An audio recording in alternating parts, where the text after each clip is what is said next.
আসসালামু আলাইকুম। দক্ষিণ বেত্তাসী মানবিক সংগঠনের প্রথম আজকে কাজ করার জন্য আমরা বের হয়েছি। আমরা আসছি দক্ষিণ বেত্তাসী 7 নম্বর ওয়ার্ড দক্ষিণ বেত্তাসী মাধ্যমিক বিদ্যালয় থেকে সামনে খালের গোড়া থেকে উপরে রমজানের গেট ছিল আগে। এখানে রাস্তা দিয়ে গাড়ি চলাচল করে, কিন্তু এই যে রাস্তার উপর দিয়ে যে গাছগুলো হয়েছে, এই গাছের কারণে গাড়ি চলাচল ও সাধারণ মানুষের চলাচল করতে কষ্ট হয়। আর এটা হচ্ছে গেও গাছ। এই গেওয়া গাছের আঠা অত্যন্ত ক্ষতিকর, চোখে লাগলেও অনেক সমস্যা বা চোখ বন্ধ হয়ে যাওয়ার মতো সমস্যা হতে পারে। এই রাস্তার উপর দিয়ে একবারে একবারে ফুল রাস্তার উপর দিয়ে গাছগুলো হয়েছে। এই গাছগুলো যদি আমরা ছাঁটাই করি, সামনে আবার এপাশে আছে কারেন্ট বাউলার গাছ। এই কারেন্ট বাউলাও অত্যন্ত ক্ষতিকর।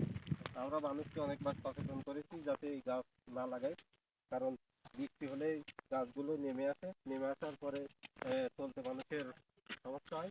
দেখেন একবারে এখানে এই রাস্তা দিয়ে দুইটা প্রতিষ্ঠান আছে দক্ষিণ বেত্তাসী, সেখানে ছেলেমেয়েরা স্কুলে যায়, অনেক শিক্ষক আছে, তারাও এই রাস্তা দিয়ে চলাফেরা করে।